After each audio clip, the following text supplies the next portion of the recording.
Friends అందరికీ నమస్కారం అండి. తెలంగాణ రాష్ట్ర వ్యాప్తంగా ఇప్పుడు రేషన్ కార్డు ఉన్న ప్రతి ఒక్కరు కూడా ఈ కేవైసీ దేశవ్యాప్తంగా కూడా అందరూ కూడా చేసుకోవాలని చెప్తున్నారు కదా. అయితే ముఖ్యంగా రేషన్ కార్డు ఉన్న ప్రతి ఒక్కరు కూడా ఏదైతే ఈ కేవైసీ ప్రాసెస్ అయిందా లేదా అనేది మన మొబైల్లో ఈజీగా తెలుసుకోవచ్చు అనమాట. సో అదేవిధంగా ఎవరు ఈ కేవైసీ చేసుకోవాలి, ఎవరు ఈ కేవైసీ చేసుకోకూడదు అనేది కూడా క్లియర్గా చెప్తాను. సో వీడియోని చివరి వరకు చూడండి, అర్థమవుతుంది అనమాట. సో మొదటిసారిగా ఛానల్ వస్తే తప్పకుండా సబ్స్క్రైబ్ చేసుకోండి. చూస్తున్న ప్రతి ఒక్కరు కూడా లైక్ చేయండి, మిత్రులందరూ షేర్ చేసే ప్రయత్నం చేయండి. అయితే వెళ్ళిపోదామండి లేట్ చేయకుండా టాపిక్లోకి. సో క్రోమ్ బ్రౌజర్ అయితే ఓపెన్ చేయండి. గూగుల్లో అందరూ టైప్ చేయాల్సింది ఇక్కడ మనకు ఏఈపిడిఎస్ తెలంగాణ అని ఉంది కదా, దీనిపైన సెర్చ్ చేయండి. సో ఈ రకంగా అయితే టైప్ చేసి మనం సెర్చ్ చేయాల్సి అయితే ఉంటుందన్నమాట. నేను సెర్చ్ చేస్తానండి. సో ఇక ఫస్ట్ వెబ్సైట్ అయితే వస్తుందన్నమాట. తెలంగాణకు సంబంధించి మీరు ఏపీ అయితే ఏపీ అని కూడా సెర్చ్ చేసుకోవచ్చు. ఇక తెలంగాణకు సంబంధించిన విషయాలు ఇప్పుడు ప్రస్తుతం తెలుసుకుందామండి. ఇందులో వచ్చేసి వెబ్సైట్ అనేది ఇలా ఓపెన్ అవుతుందన్నమాట. సో ఇంటర్ఫేస్ అయితే ఉంటుంది, అఫీషియల్ వెబ్సైట్. ఇది కాస్త క్లోజ్ చేయండి బ్రౌజర్.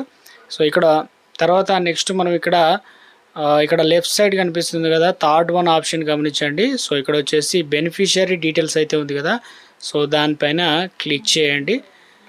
క్లిక్ చేసిన తర్వాత ఇక్కడ మనకు సింపుల్గా 2 స్టెప్స్లో అయితే తెలిసిపోతుంది అనమాట.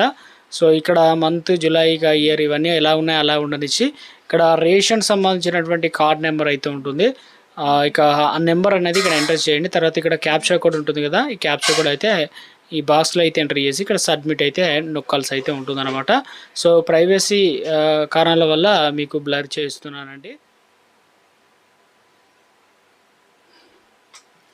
సో నేను సబ్మిట్ చేసిన వెంటనే ఇలా డీటెయిల్స్ అనేది కనిపిస్తుంది అనమాట. కార్డు ఏ డిస్టిక్ సంబంధించింది, అదేవిధంగా స్టేట్కు, అదేవిధంగా మీకు సంబంధించినటువంటి స్కీమ్ అయితే ఎంతమంది కార్డులో మెంబర్స్ ఉన్నారు ఏంటన్నది చూపిస్తుంది అనమాట. ఇక్కడ వచ్చేసి కార్డ్ మెంబర్స్తో పాటు మేల్, ఫీమేల్ అన్నీ చూపిస్తుంది.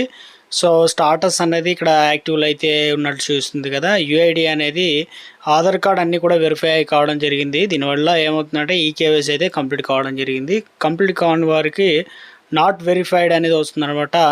సో ఇక్కడ మన ఆధార్ కార్డు సంబంధించి ఇక్కడ యూఐడి అనే దాంట్లో సీడెడ్ అయితే అయింది కదా. సో అటువంటి వారు మాత్రమే ఇక్కడ అన్నీ అంటే ఈ కార్డు సంబంధించి చూసుకున్నట్లయితే 5 మెంబర్స్ ఇక ఈ కేవైసీ అయితే కంప్లీట్ డన్ అయితే కావడం జరిగింది అనమాట. మళ్ళీ ఇక మీ సేవల చుట్టూ, ఇక రేషన్ డీలర్ల చుట్టూ తిరగాల్సిన అవసరం అయితే లేదు, టైం వేస్ట్ చేసుకోవాల్సిన అవసరం లేదు. ఇక మిగతా కార్డు సంబంధించిన ఎవరైనా కూడా ఇలా ఆధార్ సంబంధించినటువంటి కార్డు సంబంధించి ఇక మీరు వెరిఫై కాకుండా అలాగే ఉన్నట్లయితే సో ఆ పర్సన్ ఒక్కళ్ళు వెళ్తే సరిపోతుంది అనమాట. సో ఈ వీడియో అనేది మీకు యూస్ఫుల్ అనిపించినట్లయితే ఈ వీడియోను 10 మందికి షేర్ చేయండి. సో మిత్రులందరికీ వారు కూడా ఇన్ఫర్మేషన్ తెలుసుకుంటారు కాబట్టి సబ్స్క్రైబ్ చేసుకోండి. Thanks for watching.